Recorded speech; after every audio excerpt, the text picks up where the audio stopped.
Halo guys, perkenalkan nama aku Julius Saminor. Di video kali ini aku mau sharing sama kalian tentang pengalamanku bekerja di China. So, let's check it out.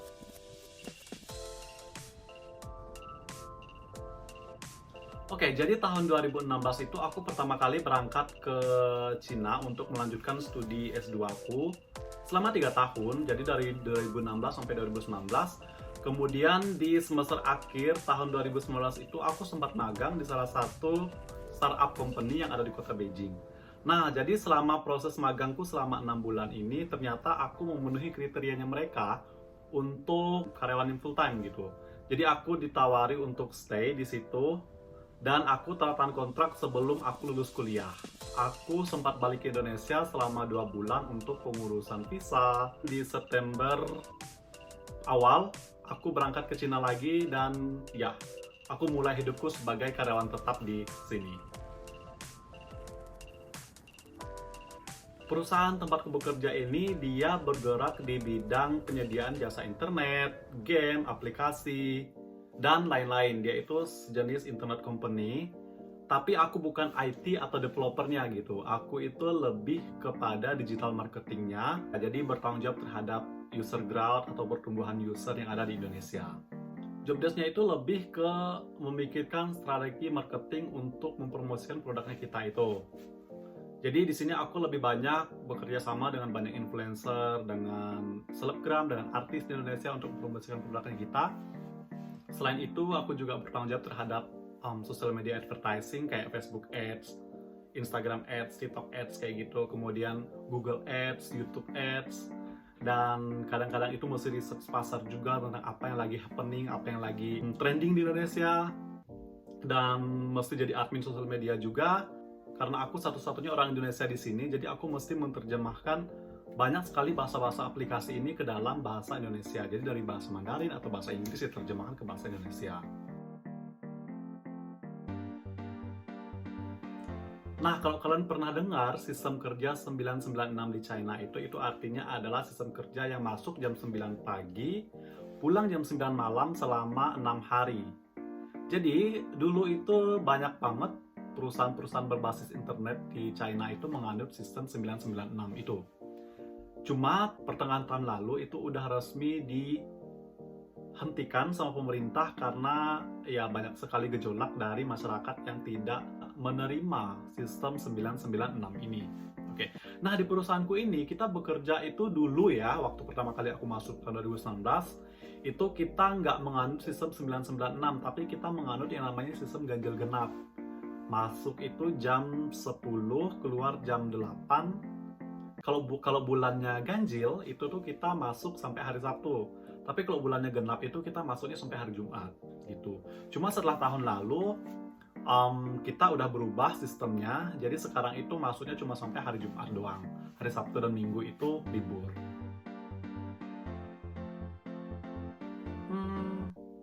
Karena ini adalah pekerjaan pertama aku setelah lulus, jadi aku nggak punya pembanding antara pekerjaan di Indonesia sama pekerjaan di China gitu. Jadi sekali terjun langsung dapat kerjaan di China, aku nggak tahu kondisi kalau aku bekerja di Indonesia itu seperti apa gitu. Cuma yang jadi buat aku tekanannya itu lumayan besar itu adalah karena banyak banget project atau banyak banget job desk atau kerjaan yang aku mesti handle sendiri.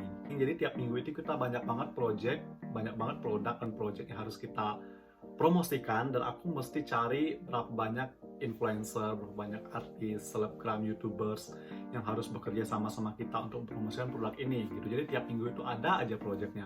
Aku juga mesti handle kayak social media advertisingnya ini. Yang pusing dari social media advertising ini adalah pusing mikirin konten iklannya, karena tiap hari itu kita mesti cari konten iklan seperti apa yang cocok. Banyak skill yang harus dikeluarkan gitu loh, effort itu harus banyak, harus bisa edit video lah, harus bisa mikirin konten-konten iklan lah, harus bisa copywriting dan segala macam. Mungkin karena pekerjaannya atau job desk-nya itu yang terlalu banyak dan dikasih target, karena kita di sini itu kerjanya dikasih target banget. Kalau misalnya nggak sesuai target, ya kemungkinan kita bakalan dipecap itu bakalan ada gitu. Kalau misalnya dari budaya kerjanya sih ya orang-orang di sini itu pada gila kerja ya. Pokoknya itu kayak satu hari kehidupan kita itu dihabiskan di tempat kerja gitu. Aku sarapan di tempat kerja, kemudian makan siang sampai makan malam itu di tempat kerja. Jadi 3 kali sehari makan itu di tempat kerja mulu. Seharusnya jam 8 itu pada pulang, tapi nggak ada satu orang pun yang cabut di jam 8 pas gitu. Rata-rata orang itu cabutnya di jam 9, jam 10. Mereka lembur kerjaannya. Kadang itu lembur itu bukan karena mereka mau untuk lembur, tapi karena emang kerjaannya banyak gitu. Jadi di sini jam 8 pas itu nggak ada satu orang pun yang pulang. Nggak ada satu orang pun yang siap-siap buat pulang gitu. Jadi aku mesti nunggu walaupun kerjaanku udah selesai, ntar jam 8 itu seharusnya hak kita untuk pulang, tapi karena nggak ada satu orang pun yang pulang, jadi akhirnya yaudah deh nunggu dulu gitu. Seperti itu di sini. Kalau masalah bosnya sih, bosnya enak ya, karena ini kan perusahaannya internet company, jadi kayak milenial banget gitu loh. Jadi dia tahu apa yang dibutuhkan anak muda, apa yang bisa buat anak-anak muda itu nyaman bekerja di perusahaan ini. So far menurut aku baik-baik sih mereka itu, karena mungkin seusia dan kita orangnya itu rata-rata anak-anak milenial, anak-anak Gen Z, jadi pertemanannya itu positif banget dan kita sering brainstorming sama hal-hal yang menurut kita lagi happening. Orang-orang Cina itu mereka kayaknya hidupnya itu hanya untuk bekerja, ya bukan bekerja untuk hidup. Kalau kita kan mungkin bekerja untuk hidup. Mereka menghabiskan waktunya itu hanya untuk bekerja, dari pagi sampai malam, pulang ke rumah hanya untuk tidur. Terus pas weekend mesti bawa laptop lagi pulang ke rumah untuk lanjut kerja di rumah.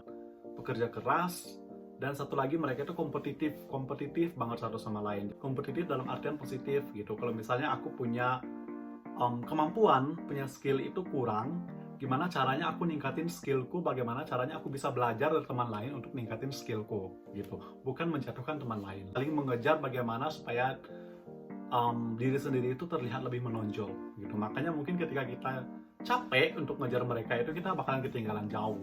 So far teman-temannya pada oke, pada bisa bekerja sama dengan baik, pada saling mendukung juga. Ya aku selama ini enjoy sih kerja sama dengan mereka, meskipun ya 99% itu orang Cina, orang lokal, orang Tiongkok, tapi aku merasa diterima banget walau aku orang luar. Menurut aku lumayan banyak sih. Pertama itu gaji tiap bulannya itu yang menurut aku di angka yang cukup, di angka yang sangat-sangat cukup untuk aku yang masih single, untuk aku yang jauh-jauh ke luar negeri, bekerja di negara orang, itu menurut aku di angka segitu cukup. Yang pastinya ini adalah visa kerja. Perusahaan itu mesti berani tanggung visa kerjanya kita dan berani keluarin visa kerjanya kita. Terus selain itu biaya tempat tinggal, nah 50% itu ditanggung oleh perusahaan. Selain itu biaya makan, uang makan juga ditanggung. Di Cina itu kan hari besarnya banyak nih, selain Imlek, Cap Gomeh, Dragon Boat Festival, segala macam itu pasti dapat yang namanya bingkisan-bingkisan. Terus penanggalan-penanggalan internasional kayak Natal, Tahun Baru, kita juga dapat bingkisan-bingkisan seperti itu. Atau Hari Ayah, Hari Ibu, dapat juga bingkisannya gitu. Tiap tahun itu kayaknya sekitar 8-10 kali itu pasti dapat bingkisan dari kantor. Terus selain itu kayak BPJS Kesehatan itu ada. Tiap tahun kita mesti medical check up juga ada. Kemudian ada dana buat pensiun juga, yang nanti dana pensiun dan asuransi kesehatan ini kalau misalnya aku mau pulang ke Indonesia itu bisa diambil. Kemudian di kantor itu kita juga ada yang namanya afternoon tea, kayak snack time gitulah. Jadi dikasih snack, dikasih minuman yang kita bisa ambil sepuasnya, yang kita bisa makan sepuasnya. Pertama itu kalian harus datang ke sini itu legal. Jadi harus urus dokumen-dokumen dan visa kerja kalian itu secara legal, dan pastikan perusahaan itu mengeluarkan yang namanya visa kerja gitu. Karena ketika kita datang secara legal, maka kita bisa bekerja dengan aman dan damai di negara orang gitu. Kedua, itu adalah kemampuan dari skill atau bahasa kalian sendiri.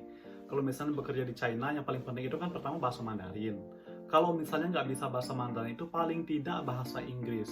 Kalau untuk bekerja sih ya biasa syarat utamanya itu harus lulus minimal HSK level 5. Penting juga itu adalah mentalnya kalian. Jadi ketika memutuskan untuk bekerja di China itu, dan kalian tahu sebenarnya kerja di China itu jauh lebih berat daripada di Indonesia, dari kompetitif pekerjaannya, dari orang-orangnya, dari budaya kerja, dan gampang buat kita stres dan tertekan.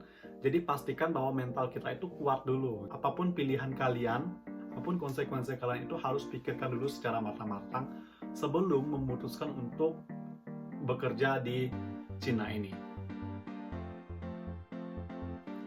Oke, terima kasih teman-teman udah dengerin sharingku kali ini. Semoga kalian bisa mendapatkan dari poin-poin yang udah aku ceritakan, yang udah aku sharing sama kalian. Apa yang pengen kalian tanyakan, kalian bisa tulis di kolom komentar, ntar aku bisa jawab. Oke. Dan terima kasih udah nonton video ini. Bye-bye!